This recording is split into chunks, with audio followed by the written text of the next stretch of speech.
राधे राधे, मैं शिवांगी और आप देख रहे हैं हेडलाइंस 24। जैसे कि आप सभी जानते हैं कि पितरों का समय चल रहा है और 2 अक्टूबर को सर्वपितृ अमावस्या है और इसका महत्व अलग ही है क्योंकि इस दिन दुनिया में सबसे ज्यादा तादाद में लोग पितरों के लिए दान पुण्य करते हैं। इसकी महिमा क्या है, इसके बारे में भी जानते हैं, लेकिन सबसे पहले स्वागत करेंगे आचार्य भाग्यराज गुप्त जी का और इनसे ही जानेंगे कि सर्वपितृ अमावस्या को इतना महत्व क्यों दिया गया है, क्योंकि बाकी भी 16 दिन हैं।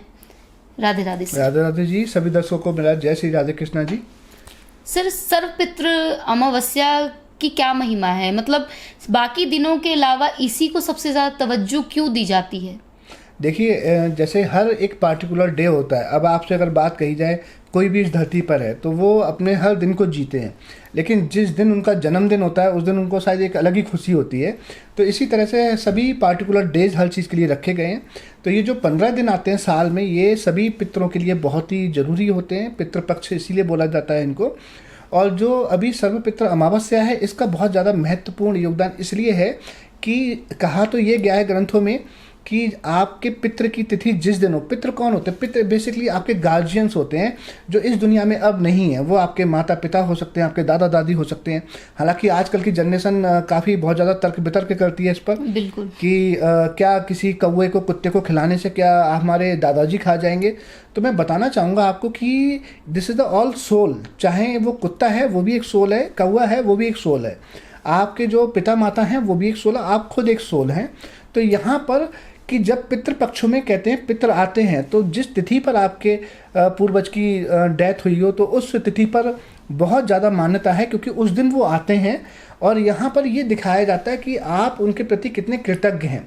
मैं आपको इसका बेसिक से बताता हूँ होता क्या है। बेसिकली कि जब आपके पूर्वज आपके पास से चले जाते हैं तो ये जो 15 दिन के पितृपक्ष हैं तो अपनी तिथि पर तो वो आते ही आते हैं, लेकिन अगर किसी कारणवश, क्योंकि आजकल लोगों के पास में बहुत ज़्यादा काम का वर्डन है और घर गृहस्थी के बहुत ज़्यादा काम होते हैं, तो उसके चलते कई बार वो भूल जाते हैं कि हमारे पितृ कौन सी तिथि पर गए थे।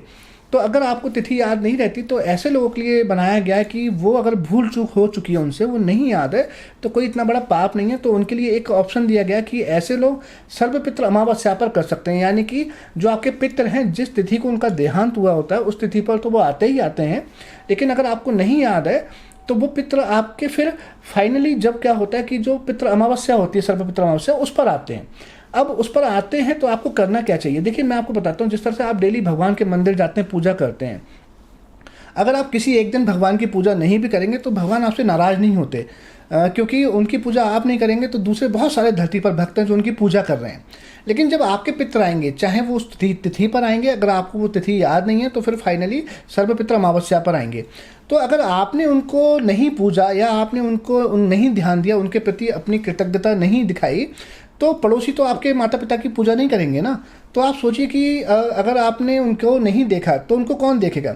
तो होता क्या है कि वो निराश होकर चले जाते हैं। हालांकि कई मनगढ़ंत कहानियाँ ये भी बनाई हुई हैं, वो मैं क्लियर कर देता हूँ कि लोग कहते हैं कि जब पितर आते हैं तो आप अगर आपने नहीं पूछा तो आपको बद्दुआ देकर जाएंगे।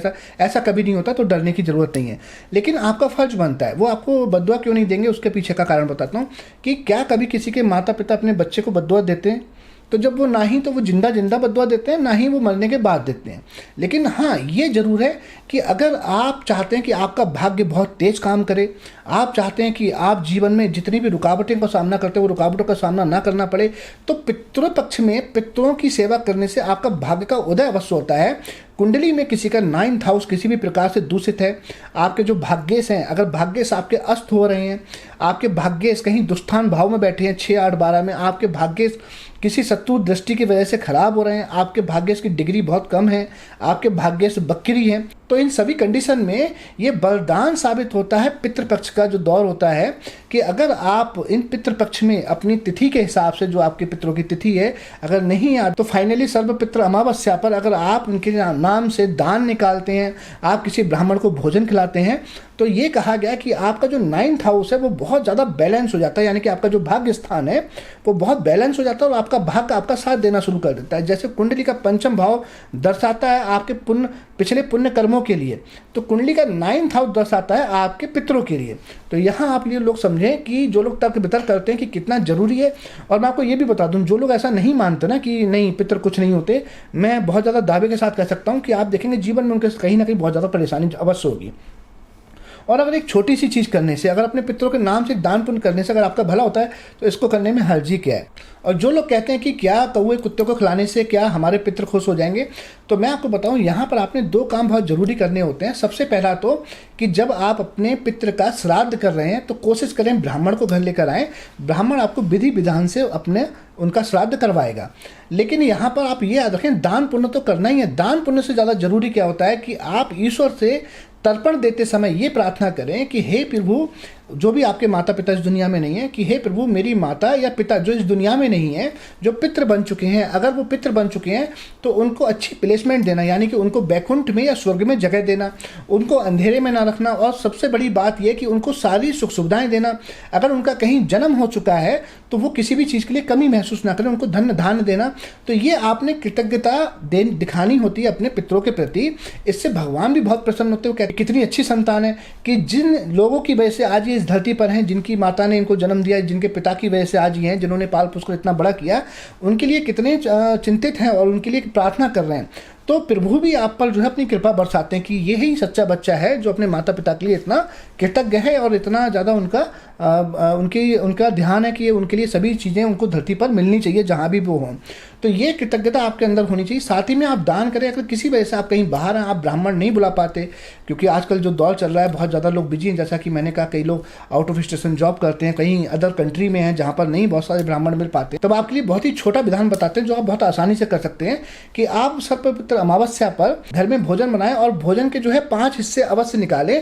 पहला हिस्सा होगा आपका गौ बलि यानी कि गाय को भोजन निकालना, दूसरा होगा आपका स्वान बलि यानी कि कुत्ते को भोजन निकालना, तीसरा होगा काक बलि आपने कौवे को भोजन निकालना है, और चौथा होगा देवादिदेव बलि यानी कि भगवान के लिए भोजन निकालना है, और 5वां होगा पिपलादिदेव बलि यानी कि पीपल के पेड़ अगर कहीं हैं आपके आसपास तो वहाँ भी भोजन रखें और आप उसके बाद में चींटियों के लिए भी भोजन निकालें। जब आप ऐसा करते हैं तो भी आपके पितर आपका भोजन स्वीकार करते हैं और आप तर्पण दें। तर्पण देने की विधि हमने बताई हुई है पहले भी, अभी भी आपको बताते हैं कि आप कुसा को अपने यहाँ पर अंगूठे के पास लगाकर साउथ फेसिंग कर आप दूध में जल डालें और काले तिल डालें और आप अपने पितरों का नाम लेते हुए उनको तर्पण दें। तो आपके पितरों को क्या है, जल की व्यवस्था भी हो गई और अन्य की व्यवस्था हो गई। जब आप ऐसा करेंगे तो आपके पितर आपको डेफिनेटली आशीर्वाद देकर जाएंगे, जिनको हम कहते हैं आपके गार्जियन ही आपके एंजल हैं। आपने सुना होगा ना, दादी जी कहानी सुनाते थे कि एक एंजल आएगी और जीवन में इतना कुछ करके जाएगी। वो एंजल कोई और नहीं होते, वो आपके अपने ही पितर होते हैं जो एंजल के रूप में आपके पास आते हैं और जीवन में सब कुछ देकर जाते हैं। तो आपको अगर ये सब करने से अच्छा मिलता है और जीवन में बहुत सारी उन्नति मिलती है तो करने में हर्जी क्या है। और मैं आपको बता दूं, आजकल की जनरेशन कितनी भी बहुत ज़्यादा होशियार क्यों ना हो गई हो, लेकिन जो हमारे पुराने ग्रंथों में लिखा है बहुत हद तक कहीं ना कहीं वो चीज़ें सही हैं और काम करती हैं।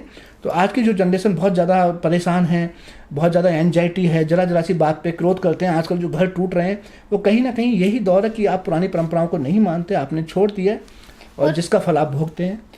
ऐसा है कि बेशक आपने कहा कि अगर नहीं कुछ मानते हो, नहीं कुछ करोगे तो ज़रूरी थोड़ी कि वो बद्दुआ दे के जाएंगे या कुछ ऐसा करके जाएंगे, लेकिन कहीं ना कहीं वो पितृदोष नाम की चीज़ होती है, वो तो लगेगी ना। 100% होती है। तभी मैंने कहा ना कि वो बद्दुआ देकर नहीं जाएंगे, लेकिन वो आपको आशीर्वाद भी नहीं देकर जाएंगे। रुष्ट हो गए ना। अगर मान लीजिए आपने अपने पिता को भोजन नहीं कराया, चलो हम अभी पितरों की बात ना करके जिंदे की बात करते हैं, जो लोग लाइव हैं। अब आपके पिता भी इस समय मान लीजिए लाइव हैं और आपने उनको भोजन नहीं कराया, आप उनके लिए भोजन के लिए नहीं पूछते हैं, तो आपको बुरा तो एवरेजिंग तो वो तब भी नहीं करेंगे, लेकिन क्या आपको आशीर्वाद देंगे? नहीं देंगे। तो जब आशीर्वाद ही नहीं मिला तो आप जीवन में तरक्की कहाँ से करेंगे? और दूसरा, आपके जो देव हैं वो भी प्रसन्न नहीं हुए। मैंने बताया ना कि देव भी तभी प्रसन्न होते हैं कि वो चाहे दोनों बातें देखते हैं कि इन्होंने जिंदा होते हुए भी कितनी सेवा की, तो भी देव प्रसन्न होते हैं कि जिन माता पिता ने जन्म दिया उनकी कितनी सेवा कर रहे हैं, और मरने के बाद भी उनके लिए आप इतना कर रहे हो तब भी वो प्रसन्न होते हैं। और बेसिकली माता पिता हैं क्या, कहते हैं ना भगवान किसने देखे हैं? माता पिता को दुनिया ने देखा है, जिन्होंने आपको पाल पोस कर बड़ा कर दिया। जब बच्चा छोटा होता है, कहते हैं ना कि जब वो गीले में सो रहा था तो माँ उधर सो जाती है, बच्चे को सूखे में सुलाती है। 9 महीने, अच्छा आप 9 महीने पेट में रखने की बात कर रहे हो, मैं कहता हूँ कि 9 महीने अगर कहीं पेट पर कहीं थोड़ी सी फुंसी भी निकल आए ना, दाना निकल आए, इंसान परेशान हो जाता है। आप 1 किलो का वेट मुझे बांध कर और 9 महीने तक घूम कर दिखाओ कहीं भी, यू कांट। लेकिन वहाँ 9 महीने बॉडी के अंदर किसी को रखना और उसको रखने के साथ साथ उसी को रखकर सोना, उसी को रखकर खाना पीना, एवरीथिंग, जैसे टू मच, मतलब बहुत इम्पॉसिबल है, कोई नहीं कर सकता। तो माँ का ही दिल होता है और पिता जो पूरे घर को चलाता है। आप देखो कि कोई भी घर का पिता होता है तो आपको लगता है कि वो कितनी बार अपने शौक़ को दबा देते हैं, बच्चों की पढ़ाई की फ़ीस जमा करने के लिए, बच्चों को जॉब दिलाने के लिए और बच्चों को कपड़े दिलाने के लिए, उनको शॉपिंग कराने के लिए। तो एक पिता अपनी बहुत सारी इच्छाओं का दमन कर देता है। और ये तो तब आप समझते हैं जब आप खुद माता पिता बनते हैं, तब आपको एहसास होता है ओ माय गॉड कि हमारे माता पिता ने इतना किया, लेकिन तब तो बहुत देर हो चुकी होती है। तो मैं ये मैसेज देना चाहूँगा कि वो देर ना हो और आप बाद में सोचें कि काश मैंने अपने माता पिता की बहुत सेवा की होती। आपको बाद में पता चले तो आपको ये मैसेज सुनना चाहिए कि अभी से शुरू कर दो। अगर आपके माता पिता हैं, that means you are very lucky person, और आप लकी हो तो उनकी सेवा इतनी करो कि बाद में आपको पितृ जब आपके बन जाए वो, तो अगर आप एक आध बार उनकी पितृपक्ष में ना भी श्राद्ध कर पाओ तो भी कोई फर्क ना पड़े, क्योंकि भगवान को पता है कि जब वो थे तब आपने बहुत सेवा करी थी। तो मेरा विश्वास ये है कि पितरों में तो करें ही करें, लेकिन पितरों से पहले जब आपके माता पिता जिंदा हैं तब उनका ध्यान ज़्यादा रखा जाए कि उनको क्या पसंद है, कि वो क्या खाना चाहते हैं, तो जिंदा रहते रहते उनको खिलाया जाए। तो आप अमावस्या पर अपने पितरों के नाम से तो दान पुण्य करें ही करें, साथ ही में दूसरा एक बहुत ही जबरदस्त है जिसको आपने कर लिया, उससे भी आपको बहुत ज़्यादा लाभ होगा कि सर्वपितृ अमावस्या पर गंगा स्नान का बहुत ज़्यादा महत्व है। अगर आप हरिद्वार जाकर गंगा स्नान कर सके तब तो बहुत अच्छा है, लेकिन आपको डरने की जरूरत नहीं। अगर आप नहीं जा पाते हैं तो आप अपने घर पर ही अगर गंगा जल है तो आप नहाने वाले जल में गंगा जल को मिलाएं और हर हर गंगे बोलते हुए आप स्नान करें, तब भी आपको उतना ही महत्व मिलेगा जितना गंगा स्नान का हरिद्वार में है। और ये आपको मैं तो कहूँगा आपको हर अमावस्या पर करना चाहिए, क्योंकि हर अमावस्या पर गंगा स्नान करने से भी आपके पितरों को बहुत ज़्यादा शांति मिलती है और आपके बहुत सारे ग्रह कट जाते हैं जो कि आपकी कुंडली में बहुत ज़्यादा दूषित होते हैं। अगर हम बात करें आपकी कुंडली में अगर राहु बैठे हुए हैं कहीं भी खराब, तो भी आपको गंगा स्नान से वो ठीक हो जाते हैं। अगर आपकी कुंडली में चंद्र शनि बैठा हुआ है तो भी आपको गंगा स्नान करना चाहिए। अगर आपकी कुंडली में चंद्र राहु बैठे हैं तब भी आपको गंगा स्नान करना चाहिए। आपकी कुंडली में कहीं संगठित अगर चंद्र केतु बैठे तब भी आपको गंगा स्नान करना चाहिए, क्योंकि ग्रंथों में भी बहुत ज़्यादा लिखा है कि एक बार के गंगा स्नान से ही आपके बहुत सारे पाप धुल जाते हैं, जो कि कहीं ना कहीं अनजाने में वो होते हैं। जो पाप जान के आप करते हैं, तो ऐसा नहीं कि आप जान के पाप करते जाओ गंगा जी में नहाते जाएं, ऐसा नहीं होता। जो अनजाने में आपसे पाप हुए होते हैं वो गंगा के स्नान में आपके बहुत ज़्यादा कट जाते हैं। तो इस सर्वपितृ अमावस्या पर आप अपने पितरों के नाम से दान निकालें और गंगा स्नान अवश्य करें। आप देखेंगे आपको अति शीघ्र बहुत ज़्यादा लाभ होगा। बहुत बहुत शुक्रिया। और मैं भी ये कहूँगी कि जैसे श्रवण कुमार ने माता पिता की सेवा की थी, अगर आप जीते जी ही श्रवण कुमार बन गए तो शायद आपको भी वैकुंठ ही मिले। देखते रहिए हेडलाइंस 24। नमस्कार।